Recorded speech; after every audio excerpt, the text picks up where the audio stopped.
साल के अंदर चांदी सोने से भी महंगी हो जाएगी। आपके फिर दिन इस 1.5 साल के अंदर आपके लिए परमेश्वर 10 ग्राम सोने का भाव 50,000 से नीचे आया। 16 महीने बाद सोने के भाव में भारों को, ऐसे लोगों को जो पाप की ओर बढ़ रहे हैं, आत्मा कह रहे सुधर जाओ, क्योंकि मैं देख रहा हूं बहुत लोगों ने कह रहे कि लोगों ने परमेश्वर की प्रकृति के साथ छेड़छाड़ करना शुरू कर दिया है। आरोप लग रहा है कि पेड़ों को काटा जा रहा है। जबकि एक बार फिर से सुशील जी मैं कोशिश करूंगी। लोग इंजेक्शन बनाएंगे, लगाने के लिए ट्रीटमेंट करेंगे, मर जाएंगे। आप सुनेंगे कि हजारों लोग इंजेक्शन के कारण मर जाएंगे। दौरान टीका लगवाने वाले 2 व्यक्तियों की तबीयत खराब हो गई। इन दोनों टीकों को लगाने से एलर्जिक रिएक्शन हुआ है। बहुत सारे लोग, खाना खत्म हो जाएगा। कई जगह पर जो लोग आयात निर्यात करते हैं, फूड सप्लाई करते हैं, प्रॉब्लम्स आएगी, महंगाई हो जाएगी आपके घर। नौबत तो यहाँ तक आ गई है, एक वक्त की रोटी मिलना तक दुश्वार हो गया। में 15 किलो गेहूं का बैग 2,250 रुपए में बेचा जा रहा है। 1.5 साल के अंदर चांदी सोने से भी महंगी हो जाएगी। आपके फिर दिन इस 1.5 साल के अंदर आपके लिए परमेश्वर आपका फेवर करेगा यीशु मसीह के नाम में। मैं फिर कह रहा हूं, जो लोग 2023 में पवित्र आत्मा को पुकारेंगे और 3 बातें कहेंगे, पवित्र आत्मा मैं पवित्रता से चलूंगा, पवित्र आत्मा मेरा जीवन प्रार्थना पर निर्भर होगा। याद रखना कि 2023 में आपको पता लगेगा कि इस बार हीरो कोई इंसान नहीं होगा। 2023 में बहुत सारे लोगों को पता लगेगा, क्या साइंटिस्ट, क्या मैकेनिक, क्या कोई भी जनो, उसको पता लगेगा 2023 में हीरो पवित्र आत्मा है। आपका हीरो पवित्र आत्मा होगा। आप पवित्र आत्मा को पुकारेंगे और वहां से प्रॉब्लम खत्म हो जाएगी यीशु मसीह के नाम में। पवित्र आत्मा बहुत सारे लोगों से, परमेश्वर ने मुझे कहा मैं इस साल में 2023 में भक्ति कराऊंगा। बहुत सारे लोग नहीं जानते भक्ति करना, लेकिन मैंने देखा अभी इसी उन लोगों के लिए बता रहा हूं कि पवित्र आत्मा उन लोगों के लिए ब्लेसिंग स्वर्ग से रिलीज कर रहा है। हमसे ये वचन के द्वारा और एक प्राकृतिक आपदाओं के द्वारा और सांसारिक रीतियों के द्वारा और हमारे ही द्वारा, वो कानून हो या पार्लियामेंट हो या कानून व्यवस्था हो या किसी भी ओहदे पे हो या देश की हर एक प्रकृति क्यों ना हो, वो हर एक बात हमें सिखा रही है। अगर हम इस चीज़ को नहीं जानेंगे तो हम परमेश्वर के होने के बाद भी परमेश्वर के नहीं कहलाएंगे।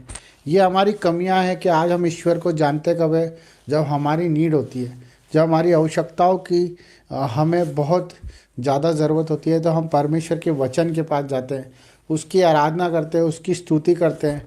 और जब वचन हमें अपने पास लेके आता है तो हम उसे नहीं देख पाते।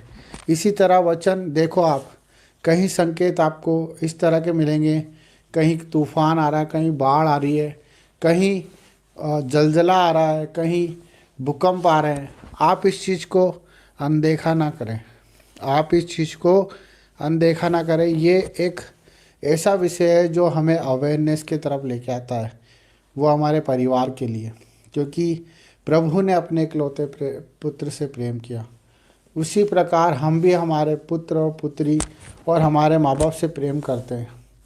क्यों करते हैं? क्योंकि वो रीति उसने सिखाई है और हम उसके लिए कुछ भी करने को तैयार हो जाते हैं। उसी प्रकार परमेश्वर भी अपने एक पुत्र के वादे के लिए सब कुछ कर सकता है। आप जान के अनजान ना बने, आप अनदेखा करते हैं मेरे भाई बहनों। कोई आपसे मांगता है तो आप नहीं देते हो, कोई आपको पुकारता है तो आप नहीं जाते हो। आप क्यों ऐसा जीवन जी रहे हो? जबकि परमेश्वर के सिग्नल यही है कि जो परेशानियाँ आती है उसके पीछे परमेश्वर खड़े होते हैं। पर जो परेशानियों को देख के परमेश्वर को भूल जाता है, परमेश्वर भी उससे भूल जाता है। मेरे भाई बहनों, आज हम बहुत से भाई उन दुख उठा रहे हैं जो शरीर की पीड़ाओं में, पारिवारिक पीड़ाओं में, कर्जों में हैं, जो आज एहसान तले दबे हुए हैं, जो बोझ तले दबे हुए हैं, जो आज हिम्मत नहीं जुटा पा रहे, जो आज अपने परिवार को नहीं चला पा रहे। ये सब बातें प्रकृति के रूप में हमें सिग्नल देती है, जो परमेश्वर के वचन के द्वारा हमें, जिस तरह से एक पुलिस वाला आराधना करता है, जिस तरह से एक पार्लियामेंट के अंदर चीख चीख कर एक संविधान के लेकर, एक संविधान को लेकर, एक न्याय को लेकर परमेश्वर की जीविता का प्रमाण देता है, और इसी तरह परमेश्वर की प्रकृति भी उस चीज़ का प्रमाण देती है। जब नदी नाले सूख जाते हैं, जब आकाश काला हो जाता है और चंद्र ग्रहण होता है और सूर्य उदय होता है और पंछी आकाश में इधर से उधर होते हैं, जिन पे कोई बंधन नहीं है, जिन पे कोई बंधन नहीं है, वो कोई देश को नहीं जानते, वो कोई जात नहीं जानते, कोई समाज नहीं जानते, वो सिर्फ परमेश्वर की हमें सिग्नल देते हैं, वो परमेश्वर की क्रियाओं को हमें समझाते हैं। पर हम भूल जाते हैं कि हम इस सृष्टि में ईश्वर के भरोसे आए हैं। हम परमेश्वर के रूप में उसकी समानता के तरह हम इस सृष्टि में आए हैं। हम जिस दिन अपनी फ़िक्र करना छोड़ देंगे, जिस दिन हम दूसरों की फ़िक्र करना शुरू कर देंगे, उस दिन आपको परमेश्वर की हर एक बात सुनाई भी देगी और दिखाई भी देगी। हमें अपने दर्दों को, अपने दुखों को आज अपने जीवन से निकाल के फेंकना है। हमें उनका महत्व ख़त्म करना है। जो हमें लगता है कि हमारे बिना नहीं हो सकता, वो चीज़ों को हमें छोड़ना है मेरे भाई बहनों।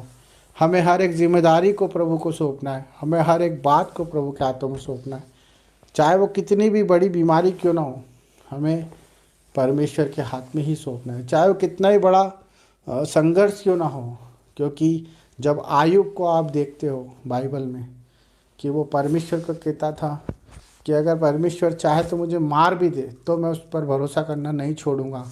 हमारा भरोसा परमेश्वर पर होना चाहिए, क्योंकि न्याय का दिन निकट है। आपके न्याय का दिन निकट है, क्योंकि आपने जो करा है उसे आपको प्रभु के सामने रखना पड़ेगा। इसलिए मन फिराओ, पश्चाताप करो, प्रभु के करीब आओ, दुआएं करो, प्रार्थना करो। इसी से बचोगे, हर एक परेशानी से, हर एक तकलीफ़ से, कर्जों से, बीमारियों से। जब आप मन फिराओगे और अपनी गंदी आत्मा को छोड़कर परमेश्वर की पवित्र आत्मा को स्वीकार कर लोगे, यही सच्चा परमेश्वर हमसे चाहता है कि आप आपकी फ़िक्र छोड़ दें और परमेश्वर की प्रार्थना दुआ में लग जाएं और उसके कामों को करें, उसके कामों को ढूंढें, उसके